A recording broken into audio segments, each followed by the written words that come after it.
வணக்கம். நீண்ட இடைவெளிக்கு பிறகு எல்லாரும் பரபரப்பாக பேசிகிட்டு இருக்கிற ஒரு செய்தி, நிர்மலா தேவி. இந்த நிர்மலா தேவி வெளியே கொண்டு வந்தது நக்கீரன்.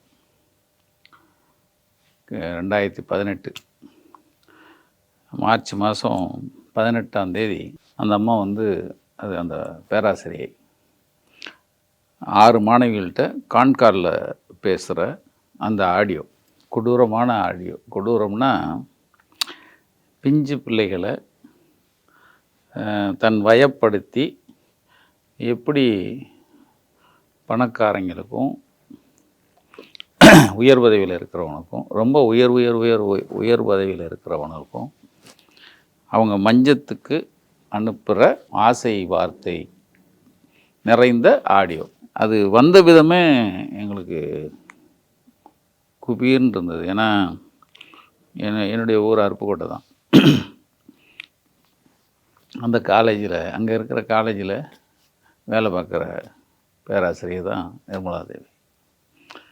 என் ஊர் அருப்புக்கோட்டைன்னு சொல்கிறதுல எனக்கு ஒன்றும் வெக்கம் இல்லை. நல்லவனும் இருக்கான், கெட்டவனும் இருக்கான். என் தம்பி ராமகிருஷ்ணன் சிவகாசியில் இருக்கார். அவருக்கு ஒரு பெரிய ஃபோன் பண்ணுறார். ஐயா, உங்கள்கிட்ட நான் பேசணும் அப்படின்னு சொல்லியிருக்காரு. சொல்லுங்கய்யா, ஃபோனில் சொல்லுங்கள் அப்படின்னா, இல்லை நேராக வாங்க பேசுகிறோம். உங்கள்கிட்ட நேராக பேசணுயா, நிறைய பொம்பளை பிள்ளையோட வாழ்க்கை அது. அப்போ என்கிட்ட தம்பி கேட்குறாரு, உடனே போங்க. எங்கேன்னு? அருப்புக்கோட்டை. அப்போ உடனே போங்க. எங்கே இருக்கேன்னாரு? பழைய புது பஸ் ஸ்டாண்டுக்கிட்ட நிற்கிறேன்னு சொன்னார். சரி, உடனே போங்க, போயிட்டு எனக்கு அங்கேருந்து ஃபோன் பண்ணுங்கன்னு. தம்பி போயிட்டார். ஃபோன் நம்பரில் பண்ணால் அவர் ஒரு வயதானவர். சொல்லும்போதே நான் தழுக்குது அவருக்கு.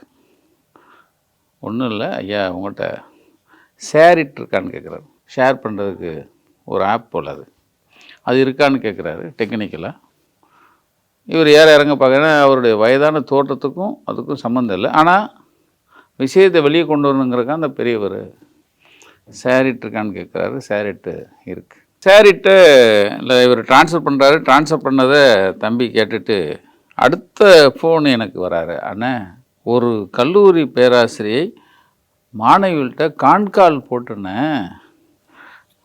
ஐயோ சொல்லவே இதாக இருக்குண்ணே. அவர் அந்த பெரியவர்னே கொடுத்துட்டு அப்படியே கண்ணில் அப்படியே அழுகிறாருண்ணே. என் பிள்ளைகளை காப்பாற்றுங்க, நக்கீரனை தவிர வேறு யாரும் பண்ண முடியாது. அதான் அடிக்கோடு போடணும். நீங்கள் தான் இதை பண்ண முடியும் அப்படின்னு. நான் யாரையும் குறை சொல்லலை. அவர் நம்மகிட்ட சொன்னதை, என் தம்பி சொன்னதை சொல்கிறேன். அது என்ன தாக்கம், எப்படி நீங்கள் கேட்டிங்களா தம்பி? நான் ஐயோ அண்ணன் அப்படின்னாரு. ஏன்னா நான் கூட அதை அனுப்புங்க, நான் கேட்குறேன்னு நான் சொல்லலை.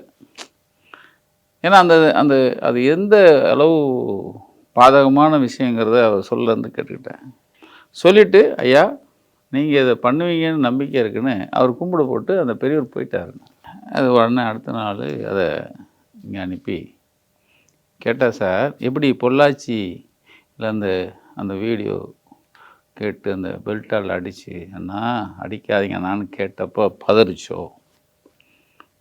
இதே தான் 2018 அந்த ஏப்ரல். எங்களுக்கு ஏப்ரல் ஃபஸ்ட் வீக். மார்ச் மாதம் 16ஆம் தேதி பேசினது ஏப்ரல் ஃபஸ்ட் வீக்கில் வருது. பதறிடுச்சு. இது ஒரு சாம்பிள் தான். பெண்களை, அதுவும் பச்சை மண்ணுகளை, பிள்ளைக்கறி சாப்பிட்ற நாய்கள் நிறைய இருக்கான். அது நம்ம ஆரம்பத்துலேருந்து சொல்கிறோம். அந்த ஆடியோ வந்தது.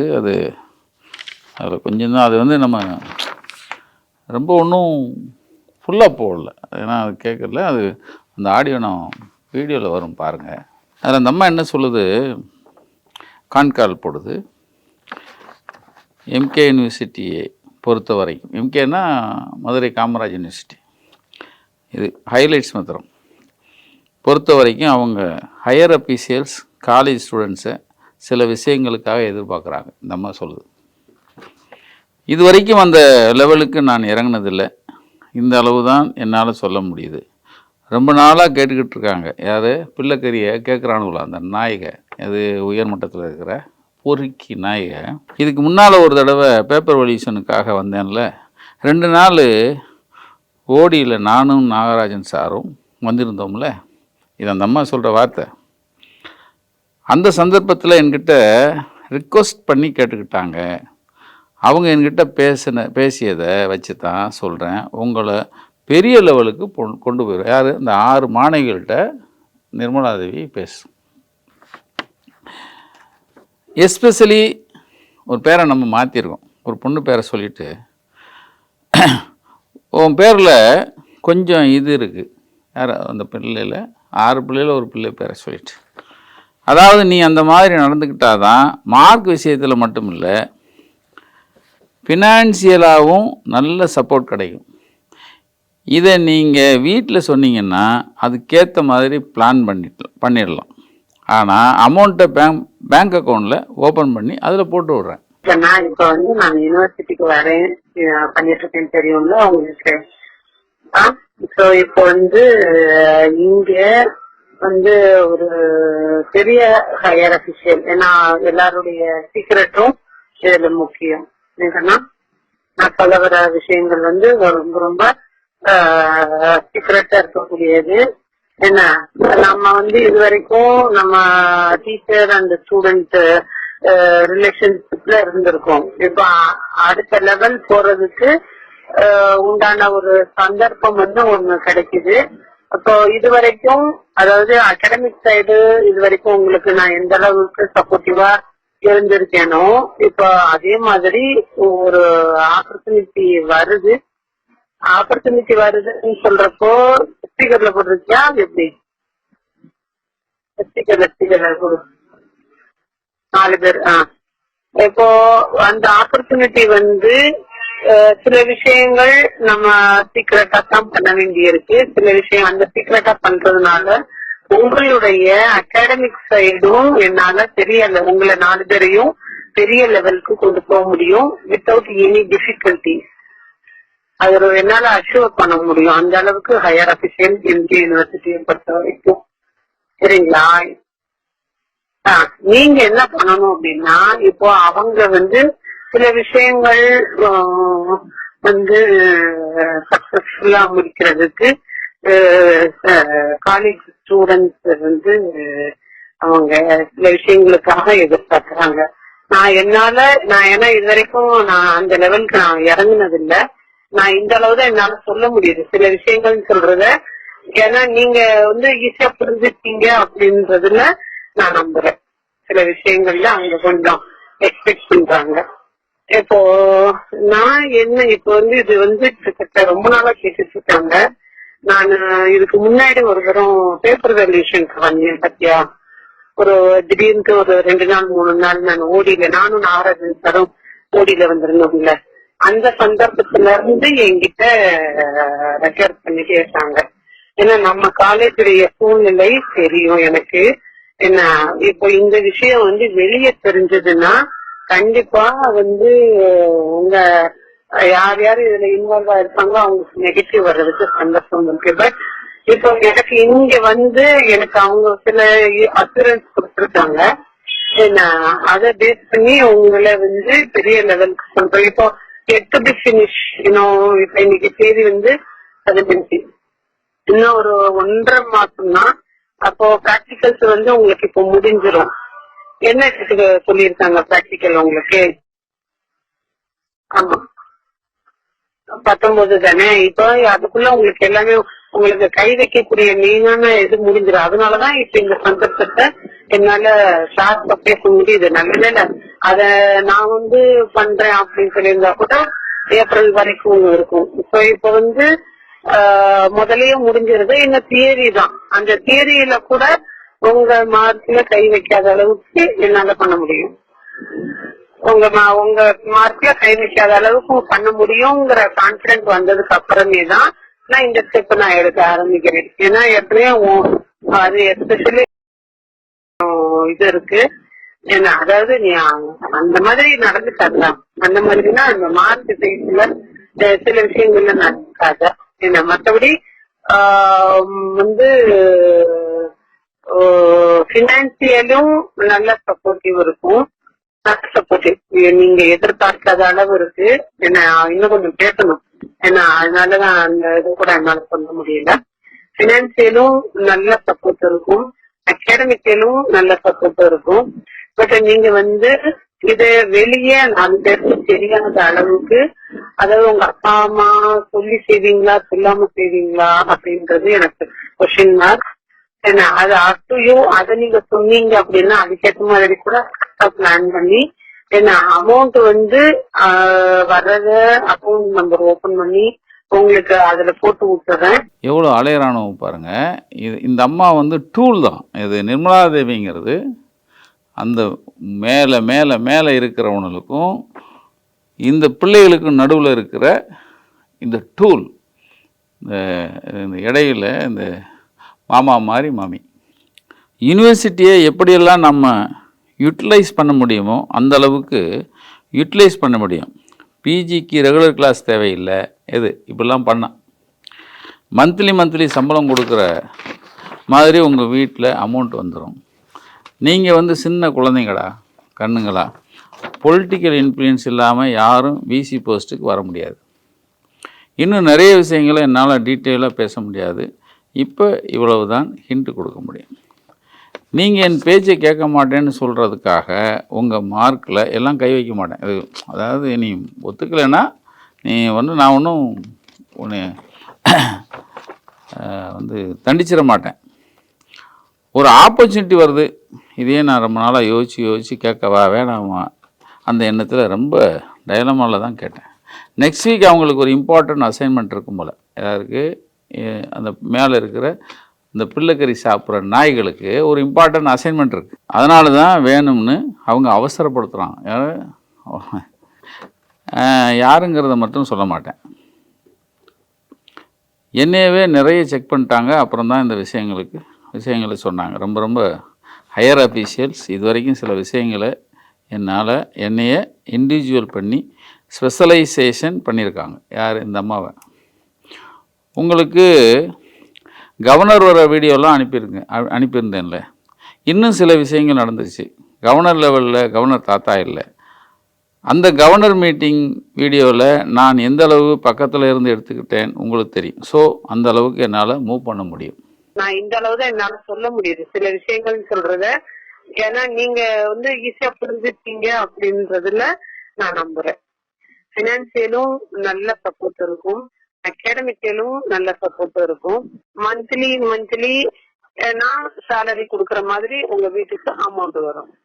அப்ப டெஸ்ட் பண்ணிட்டு தான் இந்த விஷயங்களை என்கிட்ட சொல்றாங்க. அப்போ ரொம்ப ரொம்ப ஹையர் அபிஷியல்ங்கிறது இதுல அடக்கும். உங்களுக்கு வீடியோ கவர்னர் வர வீடியோலாம் அனுப்பியிருந்தேன்ல. அப்போ சில விஷயங்கள் என்ன நடந்துச்சு, அது நீங்க என்ன சொன்னீங்க ஃபுல்லா, அதாவது ஒரு நடுவில் ஒரு ஸ்கிரீன் இல்லாம இருந்துச்சுன்னா கவர்னர் லெவல், கவர்னர் தாத்தா இல்ல.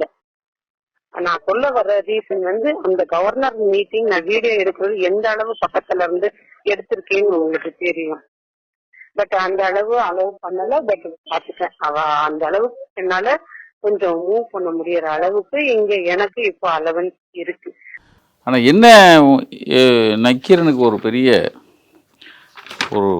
நிம்மதி, அதாவது ஒரு நிம்மதி பெருமூச்சு விடுவோம் இல்லையா நீங்கள்.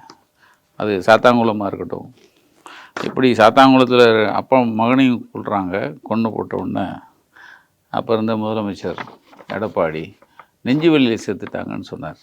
எப்படி துப்பாக்கி சூடில் இறந்தப்போ நான் டிவியில் தான் பார்த்தேன்னு சொன்னார்ல, தூத்துக்குடி துப்பாக்கி சூடில் அந்த 13 பேர் துப்பாக்கி சூடு நடந்ததுக்கான ஆதாரத்தை முதல்ல வெளியிட்டது நக்கீரன்.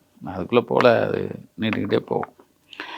ஆனால் என்ன நக்கீரனுக்கு ஒரு பெரிய மனநிறைவு. அதாவது மனநிறைவுனா குறைந்தபட்சம் இவங்களுக்கு தண்டிக்கப்படுறாங்க, தண்டனை வாங்கி கொடுக்குற இடத்துல நக்கீரன் இருக்குது. ஏன்னா அதுதான் அவர் இதற்கான, அதாவது இந்த வழக்குக்கு அரசு தரப்பில் போடப்பட்ட நீங்கள் ஒரு ஸ்பெஷல் பிபி சந்திரசேகர் ஒரு இடத்துல சொல்கிறார். இப்போ நீங்கள் இந்த தண்டனை பிறந்த உடனே, தண்டனை கொடுத்த பிறகு வெளியே பேட்டி கொடுக்கும்போது சொல்கிறார், நக்கீரன் புலனாய்வு தலை அரசு ஆவணமாக இந்த வழக்கில் சேர்த்திருந்தோன்னு சொல்கிறார். நீதிமன்றம் மிக அழகாக பரிசீலனை செய்து இந்த வழக்கில் 2-3 எதிரிகள் விடுபட்டிருந்தாலும் கூட அதற்கு ஒரு வாய்ப்பு அரசு தரப்பிலே மேல்முறையீடு செய்ய உள்ளது, வாய்ப்பு இருக்கிறது. இருந்தாலும் இந்த ஜட்ஜ்மெண்ட்டில் அவங்க எனக்கு முழுசு கிடைக்கல. Judgement so far I have not received the judgement copy. But அவங்க இது போன்ற வழக்குகளில் இரக்கம் காட்டக்கூடாதுன்றதை மென்ஷன் பண்ணியிருக்கிறாங்க. இந்த வழக்கில் இது போன்ற வழக்கு சமுதாயத்திற்கு எதிரான வழக்குகளிலே நீதிமன்றம் இரக்கம் காட்டுவது சரியாக இருக்காது. இதில் ஏன்னு கேட்டிங்கன்னா 370 பிரிவு 3 கீழே ஆயுள் தண்டனை வரைக்கும் கொடுக்கலாம். இப்போது அதனால் 10 வருஷம் கொடுத்துருக்குறாங்க. அது என்னன்னா அதுக்கு கீழே குறைய முடியாதுன்றதுனால கொடுத்துருக்குறாங்க. யாருக்காக அந்த குற்றத்தை செஞ்சாரு? அந்த கவர்னர் மாளிகையில உள்ள வந்துச்சு அந்த டயத்துல. சார் நாங்கள் இப்போது அதை பொறுத்த மட்டுக்கும் நக்கீரன் வார இதழ் ஒரு வார இதழிலே இது சம்பந்தமாக பிரசுரமாகி இருந்தது. அந்த நக்கீரன் வார இதழை prosecution very clear to produce each and every thing before the court regarding the கேஸ்ன்றதில் ரொம்ப கவனமாக இருந்தோம். ஏன்னு கேட்டிங்கன்னா ஒளிவு மறைவு இல்லாமல் சிபிசிஐடி இந்த வழக்கை நடத்தணுங்கிறதுனால தான் இந்த வழக்கில் அதாவது எல்லா விட்னஸும் என்ன சொன்னாங்களோ இல்லைன்னா ஹாஸ்டலான விட்னஸை கூட அவங்களுக்கு ஃபேவரான விட்னஸை கூட அப்படியே தான் போட்டிருக்கோம் பாருங்கள். அதனால ஒளிவு மறைவு இல்லாமல் செய்யணுன்றக்காக நக்கீரன் வார இதழை கூட நீதிமன்றத்திலே அரசு தரப்பு ஆவணமாக தாக்கல் செய்து குறியீடு செய்யப்பட்டிருக்கிறது. அப்போது அது எதிர்த்தரப்பு வழக்கறிஞர்கள் அப்படி ஒரு வாதத்தை முன்வைக்க ஏன்னு கேட்டால் ஆதாரம் இல்லாமல் இருப்பதனால அவங்களும் முன்வைக்கலை. இதில் இவங்களுக்கு சம்பந்தம் இல்லை, விவிஐபிக்கு தான் சம்பந்தம் இருக்குது, இல்லை வேறவங்களுக்கு சம்பந்தம் இருக்குது, A2 A3க்கு சம்பந்தம் இல்லைன்ற அப்படி ஒரு வாதத்தை முன்வைக்காமல் அவர்களுடைய இது என்னன்னு கேட்டிங்கன்னா எங்களை பொறுத்த மட்டுக்கும் சாட்சியம் இல்லை, பிறல் சாட்சியாக போயிருக்கிறார்கள், குறிப்பிட்ட சாட்சியம் இல்லை என்று தான் வாதாடி இருக்கிறார்கள். அதனால அதை நாங்கள் சொல்லணும். புலனாய்வு பத்திரிகை என்னடா அப்படின்னு நினச்சிட்டு இருக்கிறோம் மத்தியில் நம்ம பத்திரிக்கை நம்மளுடைய புலனாய்வு அதாவது ஒரு வழக்குக்கான ஒரு சாட்சியமாக வழக்கில் நாங்கள் வச்சோன்னு ஒரு அரசு தரப்பு வழக்கறிஞர் சொல்கிறார். அவரே சொல்கிறார், நிர்மலா தேவிங்கிறவங்க அம்பு தான், எய்தவங்க நிறைய ஒருத்தர் இருக்காங்க. இப்போ கொஞ்சம் பேர் தப்பிச்சிட்டான், ஆனால் யாரையும் விட மாட்டோன்னு அது ஒரு சின்ன நம்பிக்கை நமக்கு வரும். கிட்டத்தட்ட இப்போது ஏப்ரல் 1 வீக்கில் நாம் இந்த செய்தியை ரிலீஸ் பண்ணுறோம். 16/4/2018 கல்லூரி தரப்புலேருந்து கம்ப்ளைண்ட் லான்ச் பண்ணுறாங்க. 20ஆம் தேதி வாக்கில் இந்த அம்மாவை அரெஸ்ட் பண்ணுறாங்க. யார் 19 ஆமாம் 20ஆம் தேதி அரெஸ்ட் பண்ணுறாங்க. 21ஆம் தேதி அந்த இன்னும் 2 பேரை அரெஸ்ட் பண்ணுறாங்க. அப்போ 20ஆம் தேதியிலேருந்து 25ஆம் தேதி வரைக்கும் ஒரு 5 நாள் கஸ்டடி கொடுக்குறாங்க. அதில் இப்போது நான் 2018 கிட்டத்தட்ட 6 வருஷம் தொடர்ந்த விசாரணை. இதில் இடையில வேற அதான் அந்த கக்கன் பேத்தின்னு ஒரு அம்மா இருக்குது, ராஜேஸ்வரின்னு. அது முன்னாடியே சொல்லியிருக்கேன். அந்த அம்மா தான் பொள்ளாச்சியில் யாரை கேட்டு வீடியோவை வெளியிட்டேன்னு கேட்டு என்னை மிரட்டிச்சின்னு சொன்னல, ஒரு அம்மா கால் மேலே கால் போட்டு, அது கக்கன் பேத்தியான், கால் மேலே காலை போட்டு யாரை கேட்டு இந்த பொள்ளாச்சி வீடியோவை வெளியிட்டேன் அப்படின்னு கேட்டு மிரட்டிச்சு. அதே ராஜேஸ்வரி தான் இதுக்கு இன்வெஸ்டிகேஷன், இந்த வழக்கில் இன்வெஸ்டிகேஷன் பண்ணுச்சு. அது பண்ண குளறுபடியில் கொஞ்சம் பேர் விடுவிக்கப்பட்டாங்க. ஏன்னா அது நம்ம அப்போ செய்தி பண்ணியிருந்தோம். அதாவது உண்மையை மறைத்த கக்கன் பேத்தின்னு இந்த நிர்மலா தேவி விஷயத்துலேயும் நம்ம அப்போ ஒரு செய்தி பண்ணியிருந்தோம். என்ன நக்கீரனுக்கு கிடைச்ச மிகப்பெரிய வெற்றி அப்படின்னா, கிட்டத்தட்ட 6 வருடங்களாக இந்த வழக்கு நீடிச்சது. அதில் தம்பி ராமகிருஷ்ணன் ஆரம்பத்துலேருந்து அதை ஃபாலோ பண்ணுறாரு.